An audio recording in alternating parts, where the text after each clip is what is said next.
अस्सलाम वालेकुम स्टूडेंट्स, मेरा नाम नुमान खालिद है और आपको यूट्यूब के इस मुनफरद चैनल होम ऑफ अकाउंटेंसी पे खुश आमदीद कहते हैं। प्यारे बच्चों, आज हम जिस टॉपिक के बारे में डिस्कस करेंगे इसका नाम है बिजनेस स्टैटिस्टिक्स।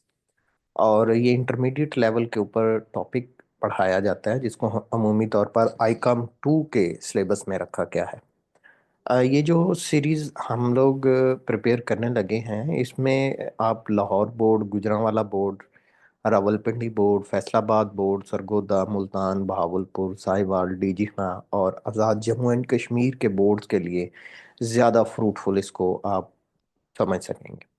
इससे पहले कि हम लोग आज के इस बेसिक लेक्चर का आगाज़ करें, जो व्यूअर्स चैनल पे नए हैं उनसे गुजारिश है कि आप चैनल को सब्सक्राइब करें, नोटिफिकेशन का साइन प्रेस करें ताकि आपको आने वाले हर नए लेक्चर के बारे में बर वक्त इत्तला मौसूल हो सके।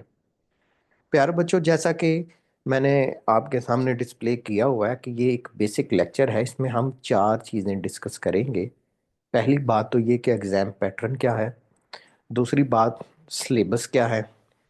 थर्ड वन, इम्पोर्टेंट टॉपिक कौन कौन से हैं जिनको हम करके ऑप्टिमल नंबर ले सकते हैं। और रिकमेंडेड बुक कौन सी है। मेरे बच्चों, अगर हम इस पहले ऑप्शन की बात करें, व्हाट इज एग्जाम पैटर्न, कि एग्जाम में हमारे पास पैटर्न क्या है, पेपर कितने मार्क्स का आता है, और उसके साथ साथ कौन कौन से टॉपिक्स पूछे जाते हैं। मेरे बच्चों, क्वेश्चन जो है पेपर वो दो पोर्शन में हमसे पूछा जाता है। एक पोर्शन को कहा जाता है ऑब्जेक्टिव पोर्शन और एक को कहा जाता है सब्जेक्टिव पोर्शन। अगर हम ऑब्जेक्टिव पोर्शन की बात करें तो ऑब्जेक्टिव पोर्शन में एक ही लॉन्ग क्वेश्चन आता है। लॉन्ग तो नहीं कह सकते, एक ही क्वेश्चन आता है जिसमें एमसीक्यूज होते हैं। और वो ही एमसीक्यूज हमारे पास 10 नंबर के आते हैं। उनमें कोई ऑप्शन नहीं होता। अ, उनमें हमारे पास स्टूडेंट एंड पे कोई चॉइस नहीं होती, तो हमें उन सब को अटेम्प्ट करना पड़ता है। ये है जी बिजनेस स्टैटिस्टिक्स। अच्छा बच्चों, ये बिजनेस स्टैटिस्टिक्स का जो ऑब्जेक्टिव है ये आपके पास 10 मार्क्स के लिए आएगा, 10 नंबर के लिए। क्वेश्चन नंबर 1 होगा, ठीक है। क्वेश्चन नंबर 1, बच्चों ये हम सिलेबस को जब इसका सिलेबस डिस्कस करेंगे तो हम इसको देखेंगे कि हम 6 मुख्तलिफ पार्ट्स में इसको डिवाइड करते हैं और 6 के 6 पोर्शन में से ये क्वेश्चन पूछे जाते हैं। इसलिए ये एमसीक्यूज तभी आपके क्लियर होंगे जब आप इन 6 टॉपिक्स को करेंगे। 10 आएंगे एमसीक्यू, 10 ही करना है, हर एक एक नंबर का है। सो आपके पास 10 मार्क्स कुछ इस तरह से आएंगे। अच्छा जी बच्चों, अब हम बात करते हैं अपने पास इसी बिजनेस स्टैटिस्टिक्स के पेपर की, बट सब्जेक्टिव पेपर की। ये आपको 10 मार्क्स के लिए क्वेश्चन सॉल्व करने के लिए पेपर दिया जाएगा। और जैसे ही आपका टाइम इसमें मुकम्मल हो जाएगा, देन आपको इसका सब्जेक्टिव पोर्शन दिया जाएगा। अच्छा बच्चों, जब सब्जेक्टिव की बात है ना, तो इसमें दो तरह के क्वेश्चन आते हैं, शॉर्ट क्वेश्चन भी और लॉन्ग क्वेश्चन भी। बात करते हैं अपने पास क्वेश्चन नंबर 2 की। ये जो क्वेश्चन नंबर 2 है ये शॉर्ट क्वेश्चंस के ऊपर मुश्तमिल क्वेश्चन होगा। इसमें आपके पास टोटल 9 क्वेश्चंस होंगे। इन 9 में से आपने 6 क्वेश्चंस अटेम्प्ट करना होंगे। इसमें आपके पास चॉइस होगी। हर क्वेश्चन आपके पास 2 नंबर का होगा और इस तरह से आपके पास जो इस पोर्शन में से मैक्सिमम मार्क्स बनेंगे वो 12 होंगे। सेम इसी तरह इसी पैरामीटर के ऊपर आपके पास नेक्स्ट क्वेश्चन भी होगा, क्वेश्चन नंबर 3, उसमें भी शॉर्ट क्वेश्चन का ही पैटर्न फॉलो किया जाएगा। मीन्स के आपके पास करने को 9 क्वेश्चन होंगे, उनमें से आपने मैक्सिमम 6 आप कर सकते हैं, वो 6 अटेम्प्ट करने का कहेगा। लेकिन आई सजेस्ट कि आप 7 जरूर कीजिएगा, कोई एक आधा गलत भी हो जाए तो उसमें से नंबर आ जाए। इसमें से भी 12 नंबर आएंगे। सो इस तरह से शॉर्ट क्वेश्चन आपके 24 मार्क्स के आएंगे। टोटल 18 आएंगे, उनमें से आपने 12 करना है। 2 सेक्शन बने होंगे, एग्जामिनर ने आपको रिस्ट्रिक्ट किया होगा। अच्छा जी बच्चों, नेक्स्ट सेगमेंट हमारे पास जो आता है वो लॉन्ग क्वेश्चन का है। अब ये जो क्वेश्चन नंबर, ये लॉन्ग पोर्शन के क्वेश्चंस होंगे। ये आपके पास 3 क्वेश्चंस होंगे, बट मैं इसको ज़रा 3 क्वेश्चन नहीं बोलता, मैं ज़रा इसको बोल देता हूँ कि ये आपके पास 6 क्वेश्चन होंगे। अच्छा, इसको 6 क्वेश्चन बोलने की बेटा जी रीज़न ये है कि हर क्वेश्चन 2 पोर्शन पे होगा। क्वेश्चन नंबर 4 का ए पार्ट, क्वेश्चन नंबर 4 का बी पार्ट, इसी तरह क्वेश्चन नंबर 3 का ए पार्ट, क्वेश्चन नंबर बी का 3, क्वेश्चन नंबर 5 का ए पार्ट और बी पार्ट, क्वेश्चन नंबर 6 का ए पार्ट, और इसी तरह क्वेश्चन नंबर 6 का बी पार्ट मौजूद होगा।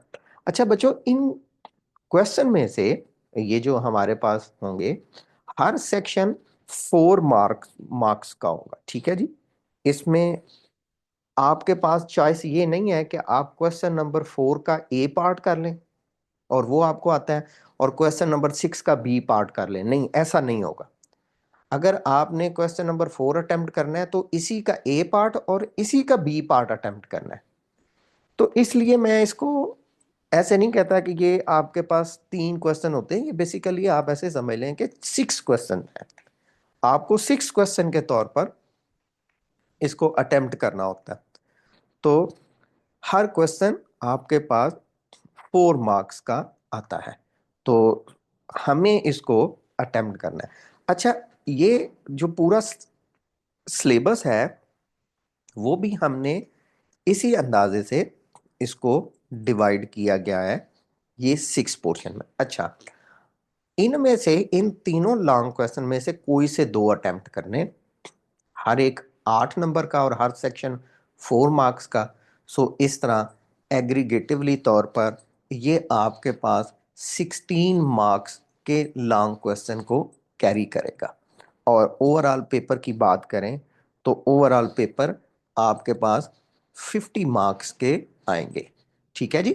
तो टोटल पेपर जो है वो आपके पास 50 मार्क्स का होगा, जिसको आप अटेम्प्ट करेंगे। ले बच्चों, ये तो हो गया हमारे पास पेपर पैटर्न, जिसको हमने डिस्कस किया कि ये 50 मार्क्स का है। 16 के लॉन्ग क्वेश्चन है कुछ ऑप्शन के साथ, 24 के शॉर्ट हैं कुछ ऑप्शन के साथ, 10 मार्क्स के एमसीक्यूज हैं बगैर किसी ऑप्शन के। अब हम अपने सेकेंड एस्पेक्ट की बात करते हैं, सिलेबस क्या है। हाँ जी, सिलेबस की बात करते हैं। हमारे सिलेबस में 6 पोर्शन है, 6 टॉपिक्स हैं, 6 एस्पेक्ट्स हैं।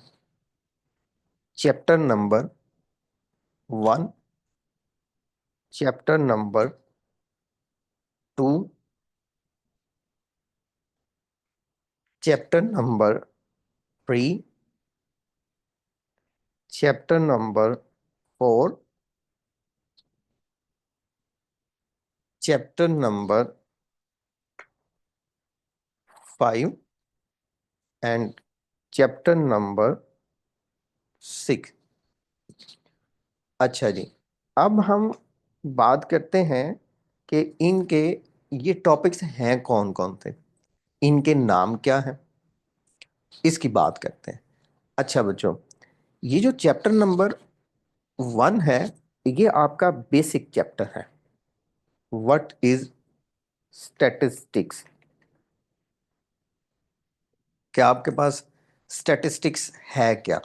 ठीक है, ये इससे मुतल्का होगा।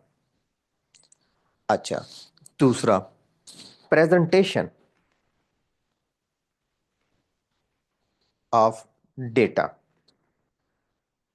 ये आपके पास टॉपिक है। तीसरा, एवरेज ऑफ फर्स्ट ऑर्डर।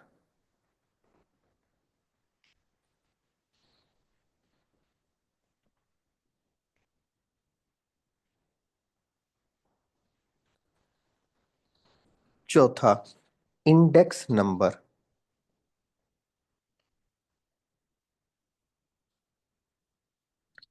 पांचवा, बेसिक थ्योरी। ये आपने मैट्रिक में भी किया होता है, बेसिक सेट थ्योरी। छठा, जो छठा चैप्टर है, ये आपके पास, सॉरी, छठा जो चैप्टर है ये आपके पास है प्रोबेबिलिटी।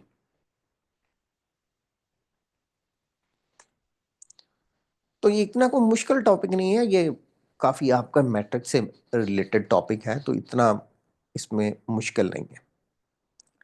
अच्छा जी, अब हम बात करते हैं अपने पास इंपॉर्टेंट टॉपिक्स की। अच्छा, इसकी इंपॉर्टेंस का अंदाजा बेटा जी हम ऐसे लगा सकते हैं कि हमसे पेपर में कौन कौन से क्वेश्चन पूछे जाते हैं। अच्छा, ये जो पोर्शन है, व्हाट इज स्टैटिस्टिक्स, इन तमाम चैप्टर्स के लिंक मैंने जो इनके सॉल्व वीडियोस हैं इस लेक्चर की डिस्क्रिप्शन में रखी हैं। इस चैनल के ऊपर स्टैटिस्टिक्स के साथ साथ आपके जो अकाउंटिंग का एस्पेक्ट है उसके भी लेक्चर अवेलेबल हैं, उसको भी सॉल्व किया गया है। उसका भी इसी तरह जीरो लेक्चर है जिसमें आप पेपर पैटर्न को देख सकते हैं और बाकी एस्पेक्ट को देख सकते हैं। ये जो स्टैटिस्टिक्स का है, व्हाट इज स्टैटिस्टिक्स, इसमें से कौन कौन से टॉपिक्स आते हैं बच्चों? इसमें से आपके पास शॉर्ट क्वेश्चन भी पूछे जाते हैं, ठीक है, इसमें एमसीक्यूज भी आते हैं, ठीक है, लेकिन लॉन्ग क्वेश्चन इसमें से नहीं आते। लेकिन ये इंपॉर्टेंट है, करना जरूर है। ये नहीं करेंगे ना तो आपके पास 100 मार्क्स का पेपर नहीं अटेम्प्ट हो सकेगा। हमने इसके ऊपर 8 लेक्चर रखे हैं शॉर्ट क्वेश्चन के, इसमें तमाम इंपॉर्टेंट पास पेपर के शॉर्ट क्वेश्चन कवर होंगे। और हमने 4 लेक्चर रखे हैं जो एमसीक्यू से मुतल्का हैं। टोटल इसके 12 लेक्चर हैं। मैं एक्सपेक्ट करूंगा कि आप इनको जरूर देखेंगे, आपका सिलेबस कवर हो जाएगा। सेकंड की बात करते हैं, प्रेजेंटेशन ऑफ डेटा। बच्चों, इसमें से आपके पास तीनों तरह के टॉपिक्स आते हैं। शॉर्ट क्वेश्चंस भी आते हैं, एमसीक्यूज भी आते हैं और लॉन्ग क्वेश्चंस भी आते हैं। अच्छा, ये आपके पास अहम टॉपिक है, इसको आपने लाजमी करना है। Then average of first order, same इसी तरह, इसको भी आपने लाजमी करना है। इंडेक्स नंबर, इसी तरह, इसको भी आपने लाजमी करना है। देन प्रोबेबिलिटी, इसमें से भी सेम यही पैटर्न होता है। लेकिन ये जो बेसिक सेट थ्योरी है इसमें से लॉन्ग क्वेश्चन कभी कभार आता है, लेकिन शॉर्ट और एमसीक्यू जरूर आते हैं। सो हम कह सकते हैं अगर आप शॉर्टर पीरियड में हैं तो आप चैप्टर नंबर 2, 3, 4 और चैप्टर नंबर 6 ये लाजमी अटेम्प्ट करें। इससे आपके लॉन्ग भी कवर हो जाएंगे और काफ़ी हद तक शॉर्ट भी और एमसीक्यूज भी। लेकिन अगर आपके पास टाइम है तो आप ये सारा टॉपिक ही करें। अब हम बात करते हैं रिकमेंडेड बुक की। अच्छा, रिकमेंडेड बुक प्रैक्टिस के लिए आपके कॉलेज ने या जो आपके किसी भी इंस्टीट्यूशन ने रिकमेंड किया है आप वो यूज़ करें, कोई इशू नहीं है। But I strongly suggest that कि एक बुक है अजीम एकेडमी वालों की, 4 in 1 के नाम से, आप वो बाय कर लें। उसमें ना सिर्फ आपके पास अ, ये वाली बुक कवर होगी, बल्कि इसके साथ साथ आपके पास बाकी जो आपके तीन सब्जेक्ट्स हैं, principles of accounting, principle of commerce जिसको असूल तजारत भी कहते हैं, और उसके साथ या असूल बैंकारी भी कहते हैं, ठीक है, प्रिंसिपल ऑफ बैंकिंग है, कमर्शियल जोग्राफिया है, वो भी कवर हो जाएगा। तो अजीम एकेडमी की 4 in 1 जो है वो आप इस सिलसिले में बाय करें। अगर नहीं तो आप मुझसे वो सॉफ्ट फॉर्म में फ्री ऑफ कॉस्ट में ले सकते हैं। ये मेरा व्हाट्सअप नंबर है, 03446046 421। आप इसके ऊपर रब्ता कर सकते हैं। अगेन, इस चैनल को लाइक ज़रूर करें, सब्सक्राइब करें। इस चैनल के ऊपर ना सिर्फ स्टैटिस्टिक्स बल्कि स्टैटिस्टिक्स के साथ साथ आपके प्रिंसिपल्स ऑफ अकाउंटिंग के सब्जेक्ट के भी लेक्चर्स मौजूद हैं। आप उनको भी यूटिलाइज ज़रूर करें। आप हमसे डेडिकेटेड कोचिंग फैसिलिटी चाहते हैं तो भी मेरे व्हाट्सअप नंबर पर रब्ता करें। आप लाहौर से हैं, होम ट्यूशन चाहते हैं तो भी आप रब्ता करें, हम कोशिश करेंगे कि इसको अच्छे तरीके से सर्व कर सकें। अपना बहुत सा ख्याल रखिएगा। इंशाल्लाह हाजिर होंगे नए लेक्चर में जिसमें हम डिस्कस करेंगे व्हाट इज स्टैटिस्टिक्स, मीन्स के फर्स्ट चैप्टर को डिस्कस करेंगे। अल्लाह हाफिज।